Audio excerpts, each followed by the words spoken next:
matter most for Fort Lauderdale. This is FTL City News. Hello, and welcome to your local-only Fort Lauderdale newscast. I'm Mark Fine. We start with the official start for the city's new police chief.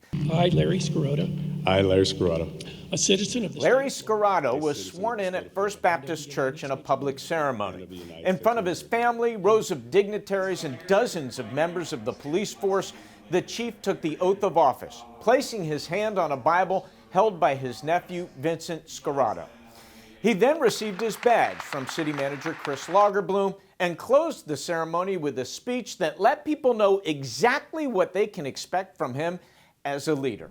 I live by a simple mantra: be bold. And I'll ask the same of my leadership team, of our officers, and our community.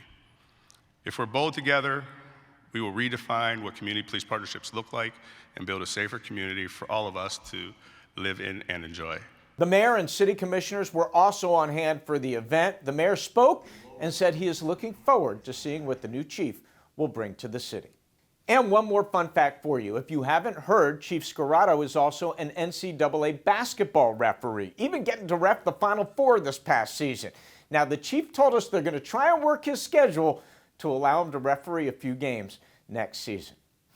Well, it's been 1 week since a huge socially distanced crowd filled City Hall and joined on YouTube and Zoom channels to learn more about Lauderdale, the city's multi-use trail system.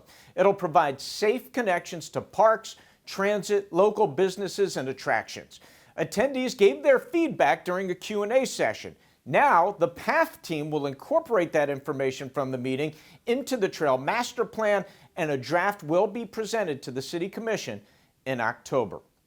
We wanted to remind you again that king tide season is upon us. For those of you new to the area, king tides are unusually high tides that occur each year between September and December. These tides affect low-lying areas that are prone to roadway flooding and the effects of sea level rise. Here are a few of the dates you want to be aware of. That said, we already had several days where the tides were above normal, so it's important to always be aware. Also a reminder for you to be smart when we do get these high tides. It only takes 6 inches of water to knock over an adult and just 12 inches of water to move a vehicle. On August 16th, Fort Lauderdale welcomed 25 new firefighters to our family. This diverse group will attend 10 weeks of orientation and replace firefighters who retired during the last year. The fire department, by the way, has over 400 firefighters altogether. We're going to check in on this group again when they finish their training. If you're interested in joining the force, there may be another opportunity after the first of the year. We'll keep you updated, and you can always look for information at fortlauderdale.gov.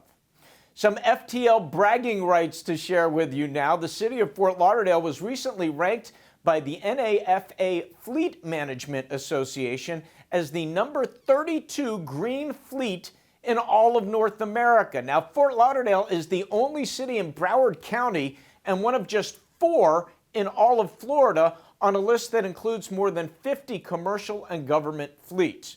The award is in its 14th year. It's given to agencies that have made strides reducing emissions by adopting the use of electric and hybrid vehicles and utilizing alternative fuels. Another reason to be proud of your hometown. And now, time to recognize the outstanding work of one of our city employees.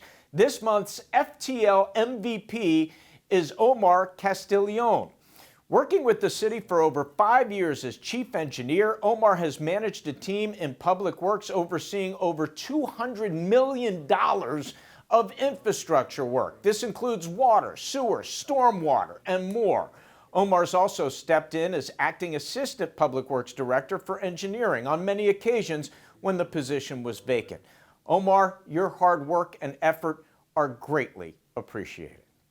Well, that does it for this edition of the FTL City News. Don't forget, we are constantly updating our neighbors on what's going on in the city on our social media pages and on our website. So follow us and log on to that website, fortlauderdale.gov, if you need information. We'll see you next week.